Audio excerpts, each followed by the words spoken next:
Maratha reservation के फैसले पर महाराष्ट्र हुकूमत अपनी मोहर लगाने जा रही है।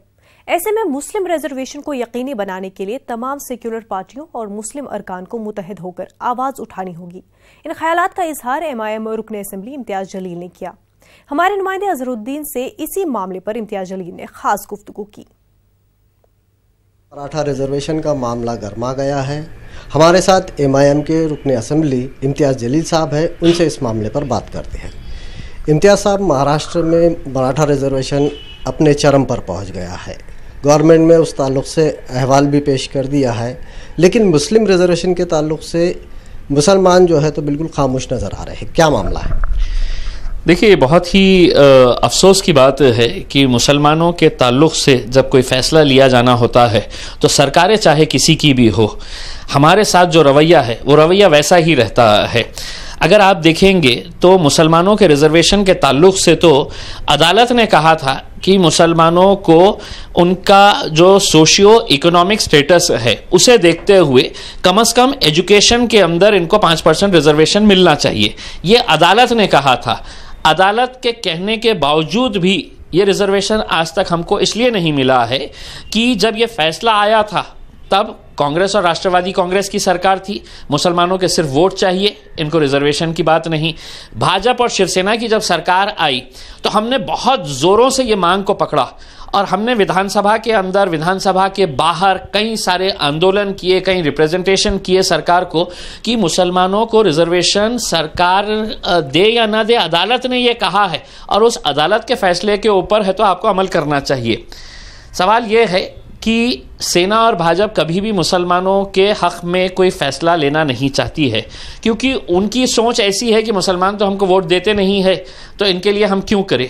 तो उन्होंने ये कहा कि चलिए मराठाओं को करीब अगर लेके आने का है तो मराठाओं के रिजर्वेशन की हम स्वागत करते हैं कि मराठाओं को रिजर्वेशन मिलना चाहिए। हमने भी ये मांग को उठाया था, लेकिन हमने जब ये मांग उठाई थी हमने ये कहा था कि मराठाओं को अगर दे रहे हैं तो मुसलमानों के बारे में भी सोचिए।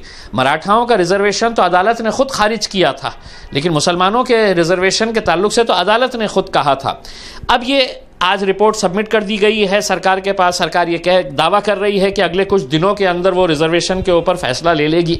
हमारा ये कहना है कि क्या इस मुल्क के अंदर तादाद के हिसाब से कि विधानसभा के अंदर कितने आमदार कौन सी जात, कौन से धर्म और कौन से मजहब के हैं, उस हिसाब से फैसले अगर लिए जाएंगे तो मुसलमानों की अगर क़यादत अगर विधानसभा के अंदर नहीं रही तो क्या हाल होता है ये देखिए। और अफसोस के साथ ये कहना पड़ रहा है, आज जो कांग्रेस और राष्ट्रवादी कांग्रेस के जो मुसलमान आमदार है, क्या उनकी ये जिम्मेदारी नहीं थी उस वक्त जब अदालत ने ये फैसला लिया था तो ये कहने का कि नहीं हमको ये रिजर्वेशन मिलना चाहिए करके। आज मगरमच्छ के आंसू रोने से कोई फ़ायदा नहीं होने वाला है। अब हम यही अपील करना चाहेंगे, आप किसी भी राजनीतिक पार्टी से ताल्लुक़ रखने वाले हो, अगर एक साथ एक प्लेटफॉर्म के ऊपर आएंगे, एक ताकत बनकर खड़े रहेंगे तो यकीनन हम भी एक बड़ा मूवमेंट स्टार्ट कर सकते हैं और सरकार के ऊपर जोर डालकर किसी भी तरह से ये रिजर्वेशन कैसे हासिल किया जाए इसके ऊपर हम आगे बढ़ सकते हैं। MIM ने जो है तो ये कहा था कि वो गली से लेकर मंत्रालय तक इस मामले में मुहिम चलाएंगी, लेकिन आज जो है तो MIM की तरफ से भी वैसा एहतजाज नज़र नहीं आ रहा, वैसी नुमाइंदगी नज़र नहीं आ रही। क्या वजह? देखिए, आप आज की बात कर रहे हैं, शायद आपको इस बात का अंदाज़ा नहीं होगा कि महाराष्ट्र के अंदर जितने सारे रिजर्वेशन के मोर्चे निकले हैं, जितने सारे मुस्लिम रिजर्वेशन के मोर्चे निकले हैं, हम आपको दावे के साथ कहना चाहते हैं ये सिर्फ और सिर्फ MIM पार्टी के मोर्चे निकाले गए थे। कांग्रेस पार्टी ने जो निकाली थी वो सबसे पहले उनकी मांग थी कि हमारे को मराठा रिजर्वेशन देना चाहिए, दूसरी मांग थी कि हमको धनगरों का रिजर्वेशन मिलना चाहिए, तीसरी मांग थी मुसलमानों की। लेकिन महाराष्ट्र के अंदर कितने मोर्चे हैं, कितने हमने एजुटेशंस इसके लिए किए हैं, कितने आंदोलन हमने किए हैं, ये पूरे आंदोलन करने के बाद हमें भी ये उम्मीद थी कि सरकार कहीं ना कहीं हमारा भी ख्याल रखेगी। लेकिन अब सरकार ने ये तो फैसला कर लिया है कि हम मराठाओं को रिजर्वेशन देंगे। अब हमारा सवाल उन सेक्युलर पार्टीज़ के उन तमाम लीडरों से है जो कांग्रेस और राष्ट्रवादी कांग्रेस से ताल्लुक़ रखते हैं, जो हमेशा से ये कहते हैं कि मुसलमानों के वोट हमको देते रहो। रिजर्वेशन के बारे में जब बात आएंगी तो कहेंगे कि नहीं सिर्फ मराठाओं को रिजर्वेशन दो, मुसलमानों के बारे में।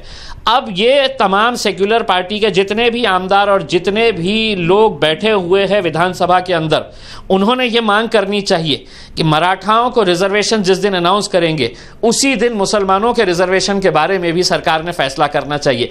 तब जाकर हम मानेंगे कि तुम मुसलमानों के वोट जब लेते हैं तो मुसलमानों का हक भी अदा करते हैं, लेकिन तुम ऐसा नहीं करने वाले हैं। ये लड़ाई हमने शुरू की थी और इंशाल्लाह इसको आगे हम कैसा लेके जाने का है, यह आगे विधानसभा के अधिवेशन के दौरान हम दिखाएंगे।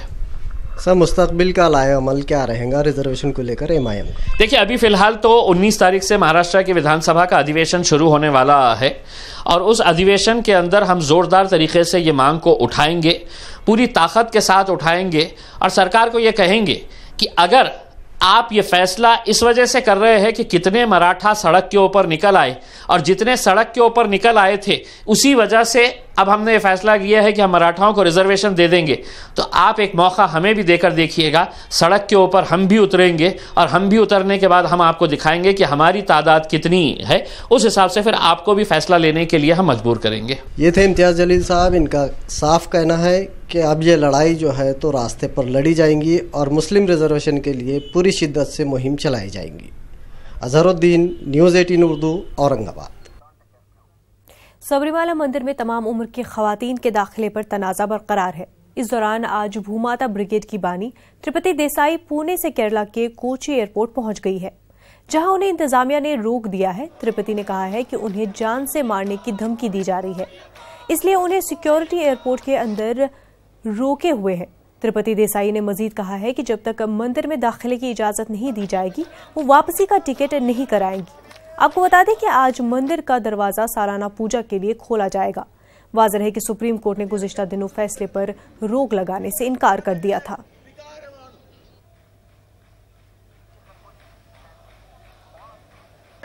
വേണമെങ്കിൽ ഒരു ക്ലാസ് എടുത്തു തരാം.